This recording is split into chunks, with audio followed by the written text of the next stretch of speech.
Hello guys, मैं हूं पंकज अग्रवाल, आपका यूजीसी नेट एजुकेटर। चलिए देखते हैं हायर एजुकेशन सिस्टम में एजुकेशन इन एंशिएंट इंडिया के टॉपिक को। हमारे एंशिएंट इंडिया में एजुकेशन कैसा था, उसके बारे में हम इसमें देखेंगे।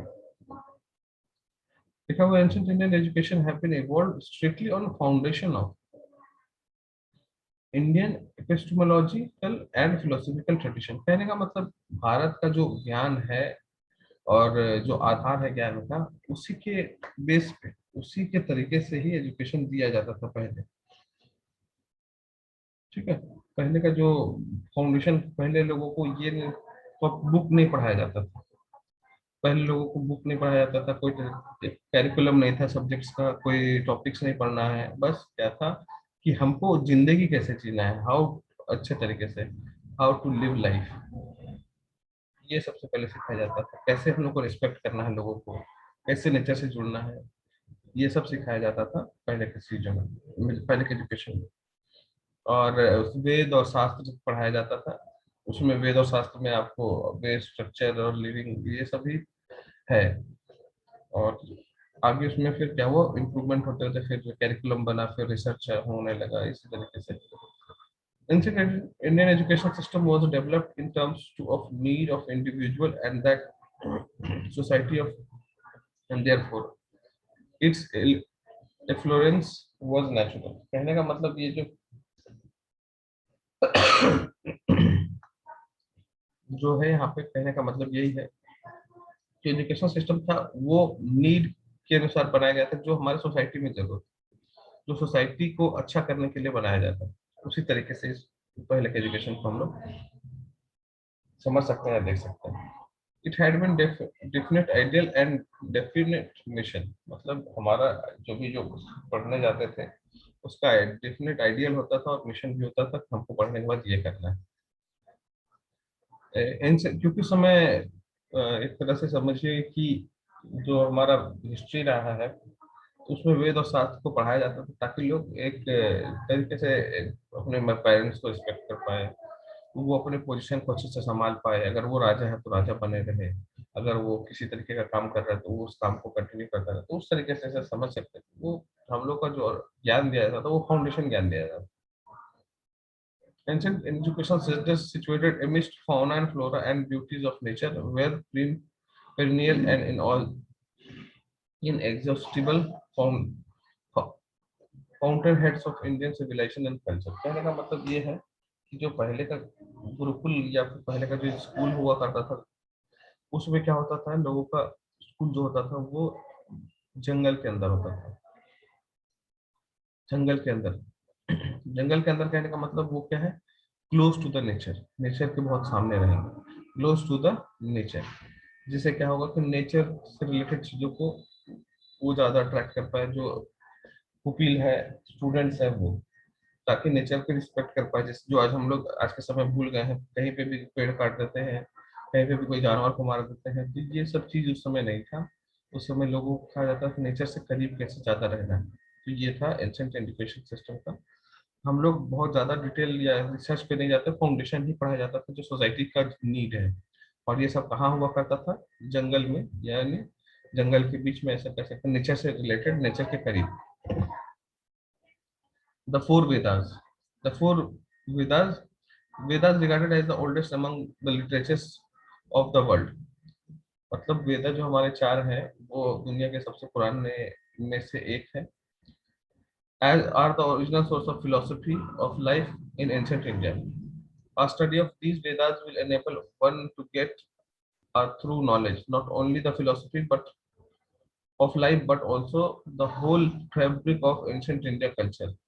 Consequently, the entire literature and philosophy of India। कहने का मतलब चार वेदांत से हम लोग बहुत कुछ सीख सकते हैं। सिर्फ फिलोसफी नहीं सीख, मतलब कहने का मतलब यहाँ फिलोसफी भी है, लेकिन सिर्फ फिलोसफी नहीं सीख सकते और बहुत कुछ सीख सकते हैं।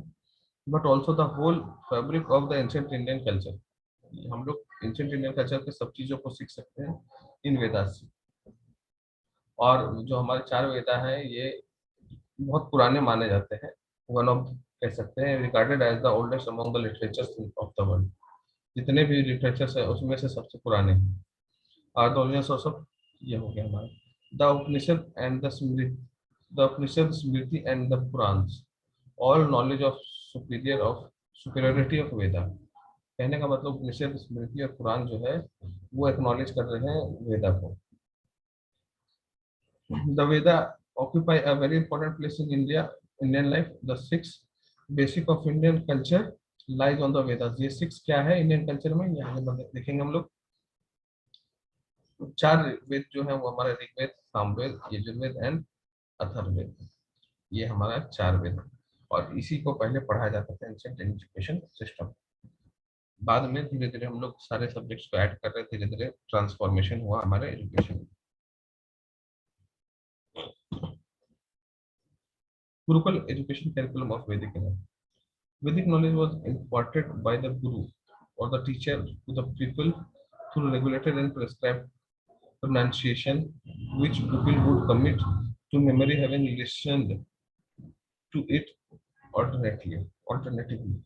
कहने का मतलब है कि गुरुकुल पहले हुआ करता था और उसमें गुरु होते थे और पुपिल होते थे, और जहाँ पे दोनों एक साथ रहते थे. और कहने का मतलब है कि दोनों एक प्रिस्क्राइब्ड वे में रहते थे, और जो भी है स्टूडेंट्स जो पुपिल्स थे वो सुनते थे और टीचर कहते थे.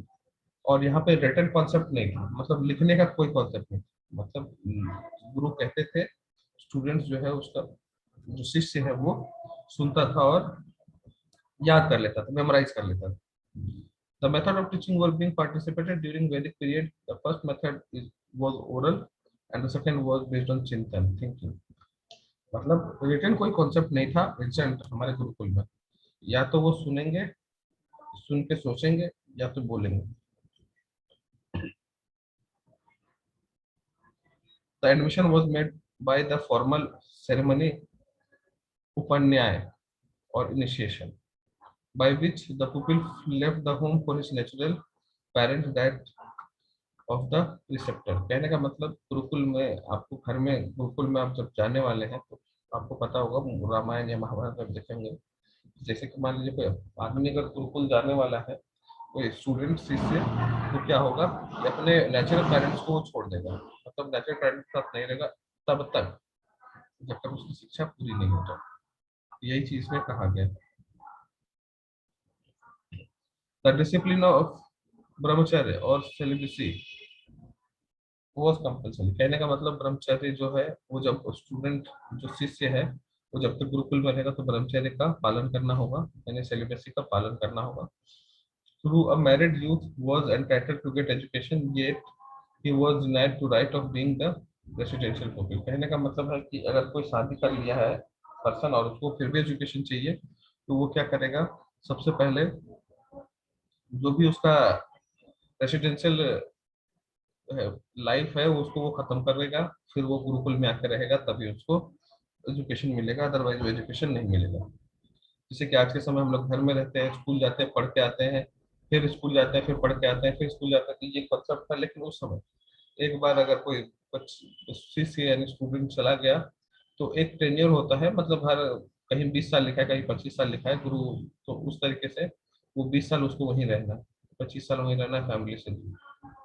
Broadly, there three types of institution, namely Gurukul, परिषद एंड सम्मेलन. तो गुरुकुल हो गया हमारा जो गुरुकुल है जिसमें शिक्षा दिया जाता है, परिषद जहाँ पे एकेडमिक्स पढ़ाते हैं, और सम्मेलन कॉन्फ्रेंस होता है.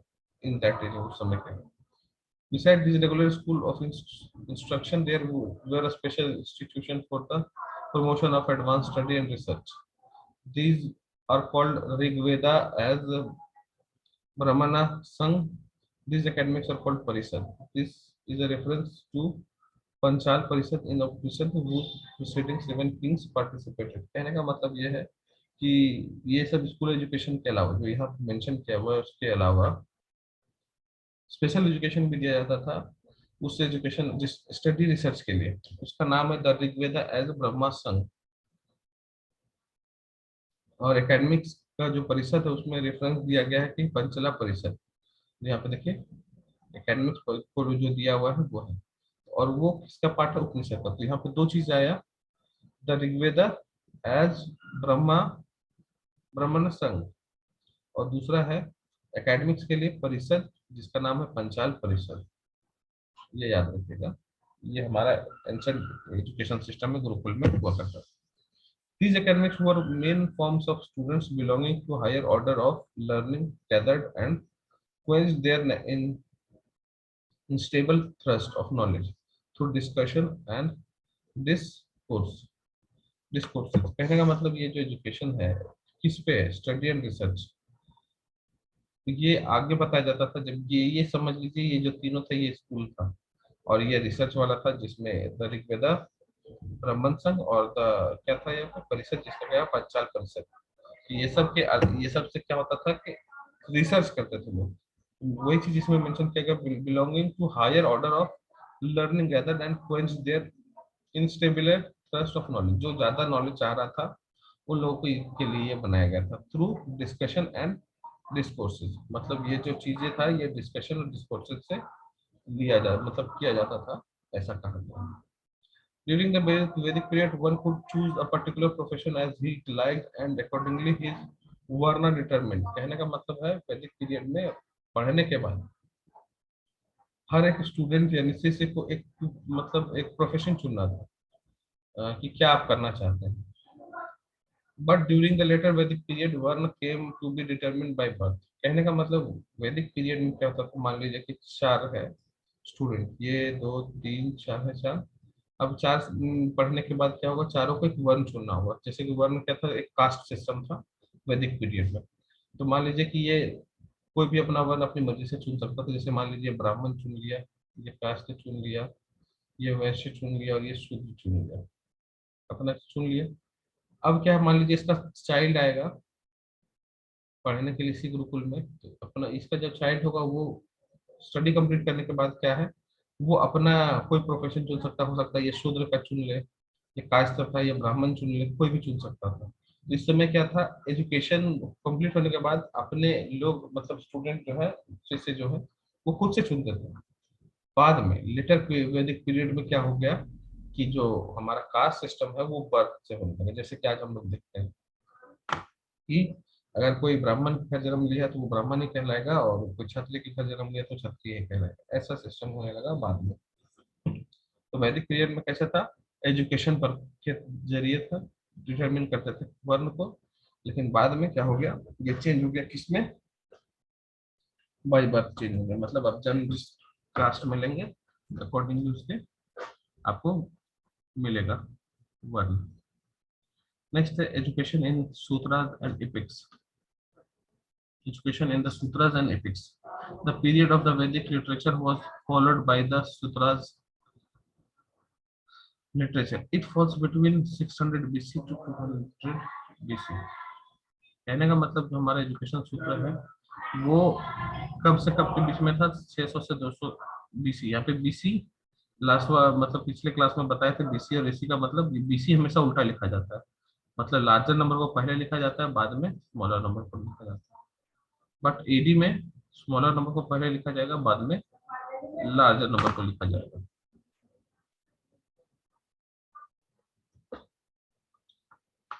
The growth of Vedic literature had become so vast and diffused. The need was strongly felt there was some particular practical method as may epitomize conveniently and huge mass of Vedic literature। कहने का मतलब ये है कि जब वैदिक literature का growth हुआ तो बहुत वास्ट और डिफ्यूज था। अब क्या हुआ कि लोगों को लगने लगा कि नहीं, कुछ नया मेथड लाना चाहिए जिससे एजुकेशन को आसान किया जाए, क्योंकि ये बहुत वास्ट था, ताकि कन्वीनियंट हो और मास मतलब मास लोगों को वैदिक लिटरेचर दिया जाए। तो इस वजह से क्या हुआ कि उस समय सूत्र बनाए गए। कहने का मतलब जो वेद, जो हमारा वेद था, वेदा था, वो मतलब बहुत ज्यादा डिफिकल्ट था, और वो उसकी एजुकेशन को हर तक पहुंचाने के लिए क्या हुआ कि उसमें से कुछ लोगों को लगने लगा कि ये बहुत वास्ट है और अब मास लोगों को नहीं हम इस तरह के एजुकेशन को दे सकते हैं, दे सकते हैं। इसलिए क्या हुआ, उसमें से कुछ चेंज लाया गया। In this age, the rules and regulation of education were manifested mainly in the form of धर्म सूत्र। और उसी समय इस क्या हुआ, धर्म सूत्र का फॉर्मेशन किया गया। धर्म सूत्र embodied the principle of social conduct and code of duties for teacher and students। अब यहाँ पे जो है धर्म सूत्र जो बना, यहीं से टीचर स्टूडेंट का जो ड्यूटीज है उसको यहाँ पे डिफाइन किया गया। एजुकेशन एंड सूत्र में क्या हुआ, क्यों इसको इवॉल्व किया गया, क्यों लाया गया, तो वैदिक जो लिटरेचर था वो बहुत वास्ट था, जिसको आसान बनाना, जो स्टूडेंट को बहुत जल्दी समझ में नहीं आता था, तो इसको आसान बनाने के लिए धर्मसूत्र बनाया गया, जिसमें स्टूडेंट और टीचर का कोड ऑफ कंडक्ट बनाया गया। The entire Sutra literature consists mainly six divisions known as Vedangas। मतलब वेद का, सूत्र का सिक्स लिटरेचर बनाया गया जिसको वेदांग कहा गया। अब याद रखिए, यहाँ पे क्वेश्चन पूछ सकता है कि इसमें से वेदांग का नाम क्या है, क्या वेदांग है। इसके लिए a pre-knowledge of various subjects such as शिक्षा, छंद, छंद, छंद जिसको कहा जाता है छंद, व्याकरण, कल्प, ज्योतिषा, ये छह है हमारे पास। यहाँ पे पांच मेंशन है, होगा कुछ आगे मेंशन तो बताएंगे फिर। was indispensable and sake of comprehending the Veda। मतलब वेद को पढ़ने के लिए जो बनाया गया नया सूत्र, उस धर्म सूत्र, उसी धर्म सूत्र को वेदांग कहा गया, सिक्स डिवीजन को। और वेदांग में कौन कौन सा नाम है, शिक्षा, छंद, व्याकरण, कल्प एंड ज्योतिष है। ठीक है, तो ये चीज में बनाया गया इसमें। तो one special features of education this period is specialisation of students in different branches of learning. Specialisation, special feature था यहाँ पे कि जो जिस फील्ड में स्पेशलाइज होना चाहता है उस फील्ड में जा सकता है, उसमें पढ़ सकता है। एजुकेशन सिस्टम ड्यूरिंग द सूत्र period was identical with the Upanishad period. मतलब उपनिषद पीरियड और सूत्र पीरियड का जो एजुकेशन सिस्टम है वो आइडेंटिकल, मतलब एक समान है। अगर पूछा जाए क्वेश्चन, इस पर भी ऑब्जेक्टिव है कि सूत्र पीरियड का जो एजुकेशन सिस्टम है वो किससे आइडेंटिकल है या किसके समान है, तो उपनिषद पीरियड में आपको इसका याद रखना, या फिर उपनिषद पीरियड का किसके समान है, तो सूत्र पीरियड का। द पीरियड ऑफ सूत्र witness the consummation of its progress, and in this period the current of philosophical thought flowed our chiefly in six different channels। और वो सब जो है, the period of Sutra witnessed the consummation of its progress। In this period, the current of philosophical thought flowed out chiefly in six different channels। से छह different channel में ये गया। क्या क्या है उसके बारे में देखते हैं। छह different channel क्या था। In this way developed six system of philosophy। पहला है the Samak of Kapila, the Yoga of Patanjali, the Nyaya of Gautam, the 20 Vaisek of Kannada, Karma of Purva Mimamsa of Jaimini, and Uttara Mimamsa और वेदांत of Badar बदारण्य तरियन्या। तो ये थोड़ा सा बहुत शुद्ध हिंदी में है, तो ये प्रोनाउंसिएशन थोड़ा डिफिकल्ट हो रहा है, तो आप इसको अच्छे से पढ़ लीजिएगा। और कौन सा डेवलप सिस्टम फिलोसफी का स्टार्ट किया गया छः, इसके उसको आप याद रख कर लीजिएगा। Students approach to learn souls for the acquisition of knowledge. अब यहाँ पे क्या है, सोल को मतलब कहा जाता है कि हम लोग जो पहले एजुकेशन पढ़ते थे उसमें आत्मा की प्राप्ति, कहने का मतलब जो हम अंतर आत्मा हमारे अंदर है उसको हम लोग कनेक्ट कर पा रहे हैं, इसी को एजुकेशन में रखा गया था। Parents to encourage it and send their boys to the institution when their number began to increase, the institution formed with these students began to grow gradually। तो कहने का मतलब स्टूडेंट्स को अपने अंतरात्मा को अप्रोच करने के लिए सिखाया जाता था। पेरेंट्स अपने बच्चों को भेजते थे इंस्टीट्यूशन में ताकि वो पढ़ पाए अच्छे से। With the lapse of time this institution turn into universities and were maintain and with the gift of public and state. कहने का मतलब ये जो हमारा एजुकेशन सिस्टम था पहले, धीरे धीरे क्या बन गया यूनिवर्सिटी, और कैसे चलने लगा ये पब्लिक गिफ्ट और स्टेट की गिफ्ट, यानी फाइनेंस के through. In this way, many institutions were formed, which Taxila, Ujjain, Banaras, Balavi, Ajanta, Madura, and Vikramshila were famous। मतलब ये famous universities का नाम दिया गया जो समय था। Taxila was famous for medicine and Ujjain for astronomy। पूछा जाएगा क्वेश्चन कि तक्षशिला जो है यूनिवर्सिटी जो है वो किस पर्पस के लिए फेमस था, एजुकेशन, एस्ट्रोनॉमी, मेडिसिन, ऐसा ऑप्शन बन सकता है। या फिर उज्जैन किसके लिए फेमस था? एस्ट्रोनॉमी के लिए। तो इसी क्वेश्चन बनेगा उज्जैन किसके लिए फेमस था। तो उसमें जो ऑप्शन दे सकता है मेडिसिन, एस्ट्रोनॉमी, एजुकेशन, ये सब। तो ये आपको याद रखना है। यहाँ पे हो गया एजुकेशन सूत्र का। नेक्स्ट है एजुकेशन इन बुद्धिस्ट एरा। ये बुद्धिस्ट एरा का जो एजुकेशन है बहुत हद तक सिमिलर है हमारा एंशिएंट एजुकेशन में। इसमें एक चीज का डिफरेंस आ जाता है, जैसे कि समझ लीजिएगा थोड़ा सा। कोई पुपिल या शिष्य जो है वो बुद्धिस्ट मोनेस्ट्री में गया, 25 साल का एजुकेशन सिस्टम होता था, 25 साल का एजुकेशन दिया। उसके बाद ये जो पर्सन है ये अपने घर वापस नहीं जाएगा। मतलब ये जो बंदा है, ये स्टूडेंट जो शिष्य है, वो जब ये मोनेस्ट्री में आके पढ़ा, 25 साल का ड्यूरेशन कंप्लीट किया, तो ये अपने घर जहाँ से वो आया था उस घर को वापस नहीं जाएगा। ये क्या होगा, यहाँ से निकल जाएगा मॉन्क बन के और दूसरे को एजुकेट करेगा। ये सिस्टम था बुद्धिस्ट धर्म में। ये चीज इसमें लिखा गया। In the Vedic age, student was given education up to 25 years of age. After that, he was permitted to go home and lead the life. In the Buddhist system, after having received education, the student never come back to his parents' place for leading the life of a householder. मतलब householder का घर जीने के लिए नहीं आएगा. He remained a monk for good and cut off his worldly relationship forever. और वो जो है अपना रिलेशनशिप जो वर्ल्ड दुनिया से है वो कट हो जाएगा और वो क्या होगा, एक मॉन्क बन जाएगा, एक साधु बन जाएगा, एक संत बन जाएगा, ऐसा समझ। The chief aim of education was attain salvation. Salvation का मतलब होता है मोक्ष। मोक्ष की प्राप्ति ही क्या है, बुद्धिस्ट एजुकेशन सिस्टम का मेन मोड ये है। Study of religious book was most important. Religious book पढ़ना क्या है, सबसे ज्यादा इंपॉर्टेंट है। सुतंता, विनय एंड धर्म धम्म were three main subjects prescribed for the study। मतलब कौन कौन सा, अब इसमें भी क्वेश्चन पूछा जाएगा कि इसमें से कौन सा ऐसा जो है वो बुद्धिस्ट में पढ़ाया जाता है, या फिर मेन सब्जेक्ट है बुद्धिस्ट में, बुद्धिस्ट एजुकेशन में। तो Suttanta, Vinaya and Dhamma were the main subjects prescribed for the study. Besides these, spinning, weaving, printing of the clothes, sketching, medicine, surgery and coinage were the other subjects of the Buddhist education। कहने का मतलब ये तो main था education का main part, लेकिन इसके अलावा कुछ और भी सिखाया जाता है, जिसमें से क्या था, spinning, weaving, printing, sketching, medicine, surgery, coinage, ये सब सिखाया जाता है। The main of aim of education in Buddhist period was to the purity of character.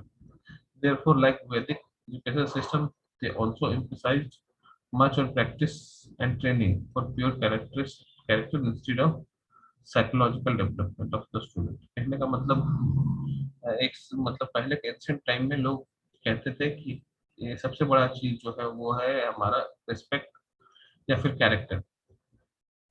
Psychological development जरूरी नहीं है, हमारा रिस्पेक्ट या कैरेक्टर जो है वो कैसे अच्छा करना है उस पर, उसको डेवलप कराया जाता था, सिखाया जाता था लोगों को। तो ये चीज है। आज के समय जैसा कंपटीशन है कि हम सिर्फ नॉलेज बढ़ाना है, नॉलेज बढ़ाना, कैरेक्टर कैसा भी हो कोई मतलब नहीं, नॉलेज होना चाहिए। तो वैसा पहले नहीं था, पहले कैरेक्टर पे ध्यान दिया जाता था, बाद में knowledge.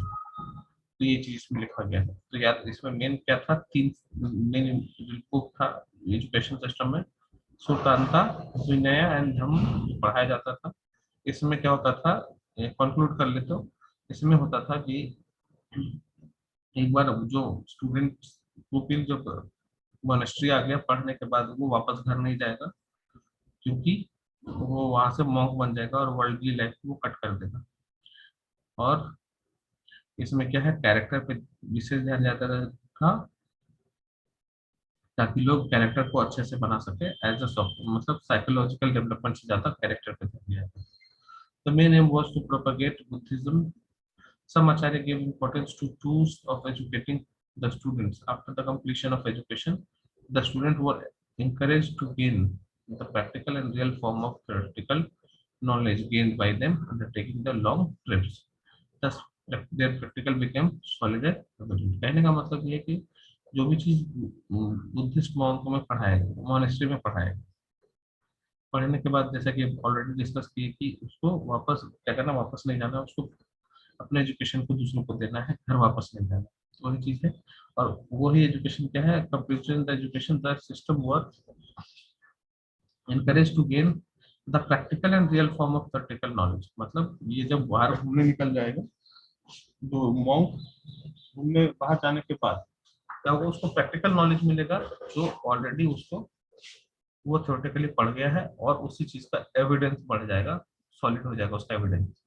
At the beginning, beginning को प्रतिपद कहते हैं और क्लोज को पूर्णिमा कहते हैं। Of each month learned people used to assemble togetherness. This type of assembling together was a very important part of Buddhist education। तो प्रतिपद होता है बिगिनिंग को कहते हैं, और पूर्णिमा है जो वो क्लोज को कहते हैं, और ये बहुत ज्यादा जरूरी होता है assemble. This type of assembling together was very important part of Buddhist education। In this higher education, religion, philosophy, military, science, medicine and other difficult subjects were taught। मतलब यहाँ पे religion, education, philosophy, military, medicine सब पढ़ाया जाता था। The Vedas were also studied for acquiring comparative knowledge। Nevertheless, the Atharvaveda was not included in the curriculum of the Jatak period। कहने का मतलब यहाँ पे वेदास को भी पढ़ाया जाता था, जिससे क्या होगा, कॉम्परेटिव नॉलेज आ जाए। कॉम्परेटिव नॉलेज कहने का मतलब कि बुद्धिस्ट में जो है और जो वेद में लिखा गया उसमें क्या डिफरेंस है, क्या सिमिलैरिटीज है, उसके बारे में। और Atharvaveda was not included, Atharvaveda में इसमें इंक्लूड नहीं किया गया था जातक पीरियड में। चलिए देखते हैं next. Many monasteries, vihars, were set up for monks and nuns to meditate, debate, and discuss with the learned for their quest of knowledge during this period। कहने का मतलब मोनेस्ट्री बनाया गया था सबके लिए, मॉन्क्स जो नन और नन थे उनको मेडिटेट, डिबेट और डिस्कस करने के लिए बनाया गया था। Around this vihara, around educational centres the higher learning developed which attract students from China, Korea, Tibet, Burma, Ceylon, Java, Nepal and other distance countries. इसमें जो एजुकेशन सिस्टम में था, बहुत दूर दूर से लोग आते थे यहाँ पे पढ़ने के लिए। जिसमें से चाइना के आप यान सिंह आप सुने होंगे नाम, आए थे वो नालंदा में पढ़ने के लिए। The Buddhist period were many such centers where foreign students used to come for the higher education। Among such centers, Taxila was notable। It might called the spiritual capital of India। Takshashila को क्या कहा जाता था? Spiritual capital of India. चलिए देखते हैं next. Main educational centres and universities in ancient India. The study of education system in Vedic period and Brahminical education system makes it clear that in those days the residence of teacher are were educational institution called Gurukul। कहने का मतलब ये है कि पहले के समय जो गुरुकुल था उसी में टीचर्स रहते थे, और वही इंस्टीट्यूशन कहलाता था, वही स्टूडेंट्स का घर कहलाता था। In those days, some monasteries and huge sacred places had been established। It is said that learned person from different places used to assemble there and debates 35 and discussion took place। तो कहने का मतलब यहाँ पे 35 नहीं हुआ, कहने का मतलब ये है कि बहुत सारा मोनेस्ट्रीज बनाया गया, और सेक्रेड प्लेस मतलब सेक्रेड मतलब वो कह सकते हैं अच्छा जगह, मतलब पवित्र जगह बनाया गया, जिसमें मोनेस्ट्रीज जैसा बनाया गया जिसमें लोग रहे, डिबेट करें, पढ़ाई करें और एक जगह पे मिले आकर। Inspired by Buddhist system in Hindu temple and monasteries to education institution were started. कहने का मतलब इस बुद्धिस्ट सिस्टम से इंस्पायर होकर हिंदू टेम्पल में भी स्टूडेंट्स को एजुकेशन दिया जाने लगा। Lord Buddha was the person who was realized the necessity of education for devotees at large, and so he established the monasteries and vihars where education was also imparted। Lord Buddha को जैसे पता चला कि या realise हुआ कि education बहुत जरूरी है डेवोटीज के लिए, तो वो मोनेस्ट्रीज और विहार्स को एस्टेब्लिश करने लगे, where education was imparted। Later on, these monasteries were turned into full-fledged centers of education, where bhikkshunis, and even common people were given chance to acquire education। तो यहाँ पे वही है, यहाँ पे भिक्षुनी जो है उसको एजुकेशन दिया जाने लगा उस सेंटर्स में, जिसको गौतम बुद्ध जी ने बनवाया था, लॉर्ड बुद्धा ने बनवाया था। Beside the foreigners also came the study Buddhist religion, और सबके बावजूद मतलब ये सब बनने के बाद जो फॉरेनर है वो भी आने लगे। Now we shall describe some important centers of learning of Buddhist period. Of these institutions, Takshila, Nalanda, Vallabhi, Vikramshila, Odantpuri, Nadia, Mithila, and Jagdala require special mention. कहने का मतलब बहुत सारे इंस्टीट्यूट उस समय बना, सेंटर्स बना, लेकिन इसमें से स्पेशल जो है वो ये सब नाम है। तक्षशिला, और जो तक्षशिला कहते हैं अभी ये पाकिस्तान में। Takshashila was noted center of learning, including religious teaching of Buddhism. For several centuries, it continued to attract students from around the world. Destruction in the 5th century CE. तो 5th century मतलब CE का मतलब ये AD का, CE को हम लोग AD भी कह सकते हैं यहाँ पे, AD। Being situated in the distance of 20 miles, ये जरूरी नहीं है कि क्या है यहाँ पे। Takshashila was the capital of Gandhar kingdom. क्या तक्षशिला जो था वो गांधार का किंगडम था। According to Valmiki Ramayana 36 Bharat founded this city. 36 Bharat या फिर प्रिंस भारत कह सकते हैं, 36 हटा दो।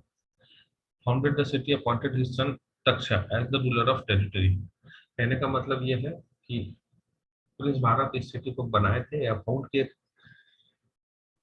उन्होंने अपने पुत्र तक्ष को इस टेरिटरी पे राज करने के लिए भेज दिया।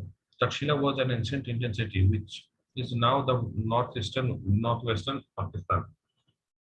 नॉर्थ वेस्ट में पाकिस्तान के, तो ये जरूरी नहीं, हाँ याद रखिएगा वाल्मीकि रामायण के अनुसार तक्षशिला कौन खोजा था, तो प्रिंस भारत। और ये किसका कैपिटल था, ये गांधार किंगडम का कैपिटल था आपका। Takshashila was an ancient Indian city which is now north western Pakistan. Important, इसको वर्ल्ड हेरिटेज साइट इसको डिक्लेयर किया गया 1980 में। ये भी याद रखिए, इससे भी क्वेश्चन बन सकता है।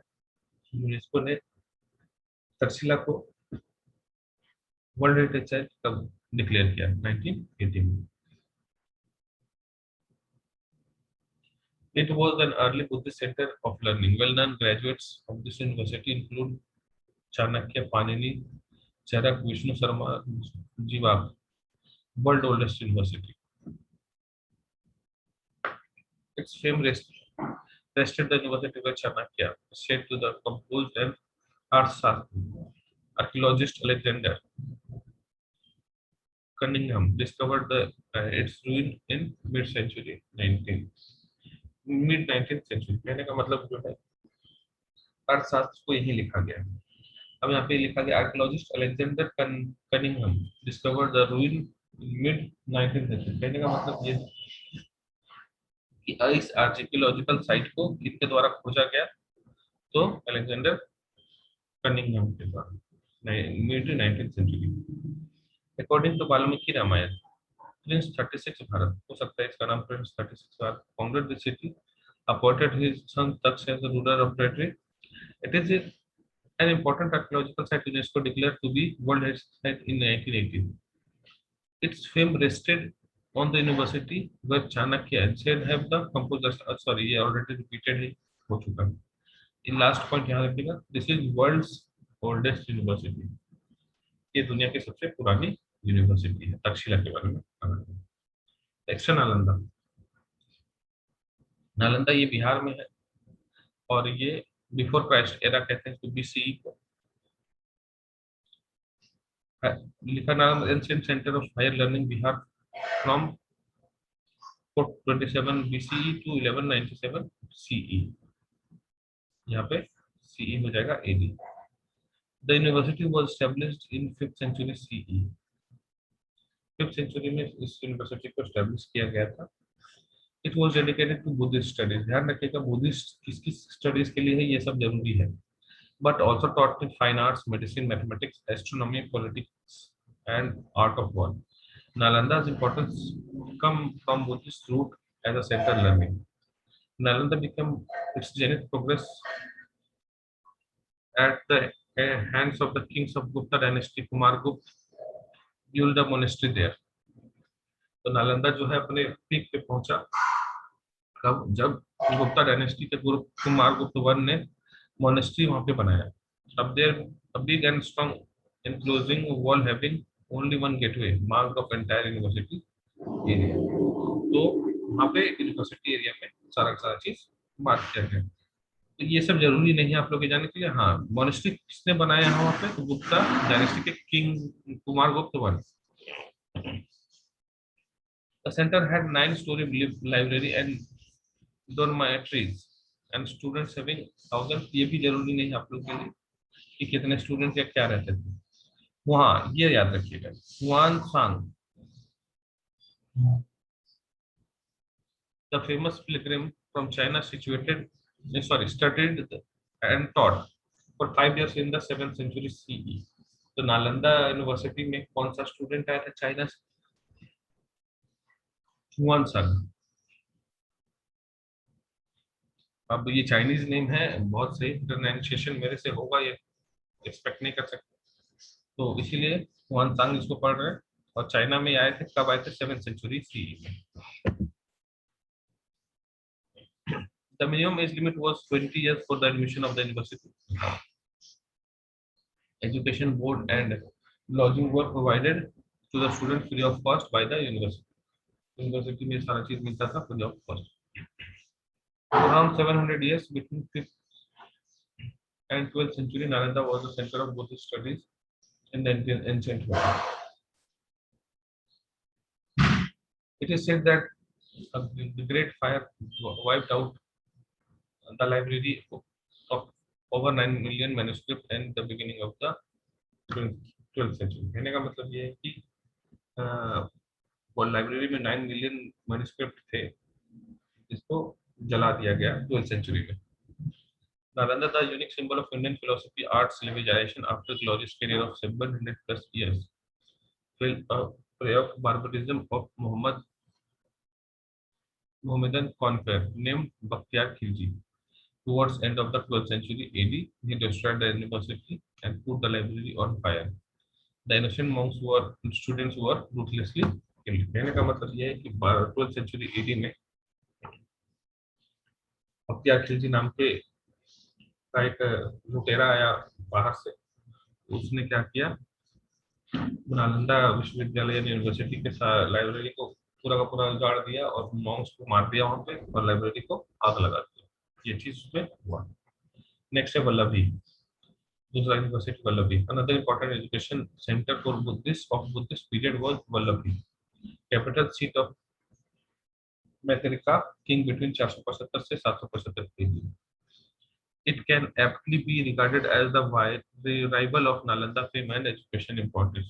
कहने का मतलब नालंदा के जैसा ही ये वल्लभी भी था, इम्पोर्टेंट एजुकेशनल साइट। राइवल कहने का मतलब ये जिस तरह का एजुकेशन नालंदा में मिलता था वैसे ही वल्लभी में मिलता था। तब यहाँ पे देखिए हुइन सांग, दोनों में अलग अलग नाम का प्रोनाउंसिएशन हुइन सांग है, और यहाँ पर देखिएगा हुआन सांग है। नाम बहुत सिमिलर है, थोड़ा ध्यान रखिएगा। I sang who had found Vallabhi in the western side of India as glorious as Nalanda। Students of every part of India would flock here for education। मतलब हर इंडिया के हर जगह से यहाँ पर आके लोग पढ़ते थे। This university was known for the training and secular subject, had students from all over the owing its high quality education। Graduates of the university were gradually offered higher post। कहने मतलब इंडिया के हर जगह से यहाँ पे लोग आते थे पढ़ने के लिए और हायर एजुकेशन एक्वायर करते थे। नेक्स्ट है Vikramshila. The Vihar of Vikramshila was established by the famous emperor Dharampal of the Pal dynasty in the 8th century of northern Magad at the beautiful hill of the river Ganga। Vikramshila कहाँ है? बिहार में। In Vikramshila, 108 scholars were appointed in charge and Acharya of the various temples. 6 additional pandits were also appointed for the general management. In all, there were 144 permanent scholars in the university. The main subjects was studied were व्याकरण, logic, philosophy, तंत्र शास्त्र और कर्म कर्मकांड। Later on तंत्र शास्त्र gain prominence. Vikramshila में क्या क्या पढ़ाया जाता था? ये सब पढ़ाया जाता था।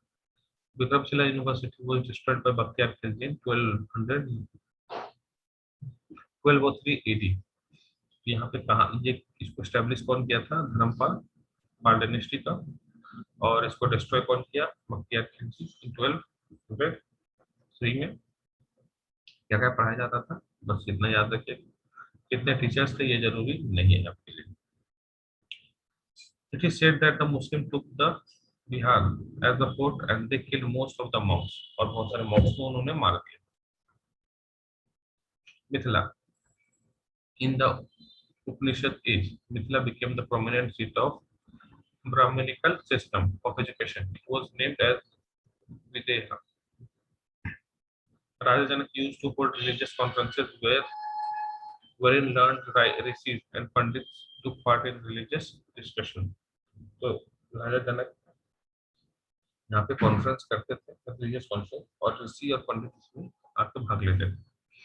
From 12th century to 15th century, Mithila had been an important center of learning and culture. And besides literature, fine arts, science, civic subjects were also taught there. There was Nyaya, Shastra too. Ganesha Upadhyay founded a school of new logic, now Nyaya। कहने का मतलब 12 century से 15 century में के बीच ये बहुत important place रहा था लोगों के लिए पढ़ने के लिए। ठीक है। और उस समय क्या है, गणेश उपाध्याय जो है स्कूल फाउंड के न्यू लॉजिक का, जिसको नव न्याय कहा जाता था। Even up to period of Mughal Emperor Akbar, it continues to flourish as important center of the education and culture credited with countrywide repute. It was famous especially for its न्याय and तर्कशास्त्र।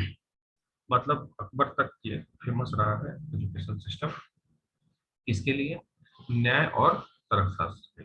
चलिए देखते हैं next है उदानपुरी। उदानपुरी could not attain that level of fame and reputation which either Nalanda और Vikramshila had accomplished। कहने का मतलब उदानपुरी जो है वो बहुत ज्यादा फेमस नहीं रहा अपने समय में जैसा नालंदा और विक्रमशिला रहा, बट यहाँ भी बहुत सारा अच्छा पढ़ाई होता था और यहाँ पे 1000 monk student besides receive education there। मतलब यहाँ पे भी अच्छा पढ़ाई होता था और 1000 से ज्यादा monk वहाँ पे रह के पढ़ा करते थे। This was established by Dharmpal of Pal dynasty during the 8th century in Magad। यहाँ पे भी याद रखेगा कि मगध में इसको धर्मपाल द्वारा बनाया गया पाल डायनेस्टी के। According to the ancient Tibetan record, there were 12,000 students studying at this university। मतलब वहाँ पे 12,000 से ज्यादा स्टूडेंट्स पढ़ा करते थे एक समय में। नेक्स्ट है Sompura. The again was established by Dharmpal of Palayan dynasty during late 8th century in the Bengal। The university spread over 27 acres of land, which the main complex was one largest of its kind। ये धर्मपाल कहाँ है? मतलब sorry पाल dynasty. ये समपुरा कहाँ पे है? धर्मपाल के द्वारा एस्टेब्लिश किया गया और बंगाल में एस्टेब्लिश किया गया। The major centre learning of Buddhism, Jainism and Hinduism. Next है ornamental terracotta in on its outer walls depicts the influence of these three tradition। तो ये जो वॉल है इसमें ट्रेडिशन के बारे में बताया गया है। कौन कौन सा वॉल है इसमें? Terracotta on its outer walls depicts the influence of three tradition। Three tradition कौन कौन सा है? बुद्धिज्म, जैनिज्म एंड हिंदुइज्म, इसमें बताया गया है। नेक्स्ट है Nadia.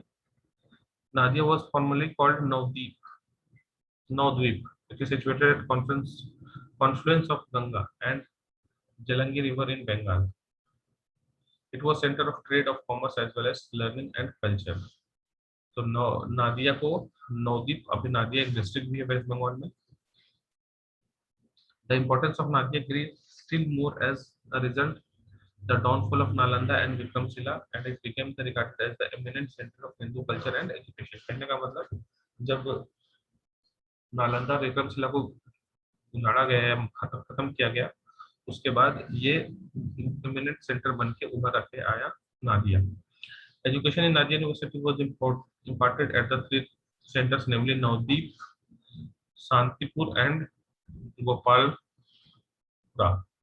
Sometimes students studied here for 20 years, और कभी कभी यहाँ पे स्टूडेंट्स 20 साल के लिए पढ़ा करते थे। इस वीडियो में फिलहाल इतना ही। इस वीडियो में जो भी है कुछ क्वेश्चंस के बारे में ऑलरेडी डिस्कस किए, जो एमसीक्यू बन सकता है उसको आप लोग ध्यान रखिए। फिर मिलते हैं नेक्स्ट वीडियो में। Till then, thank you.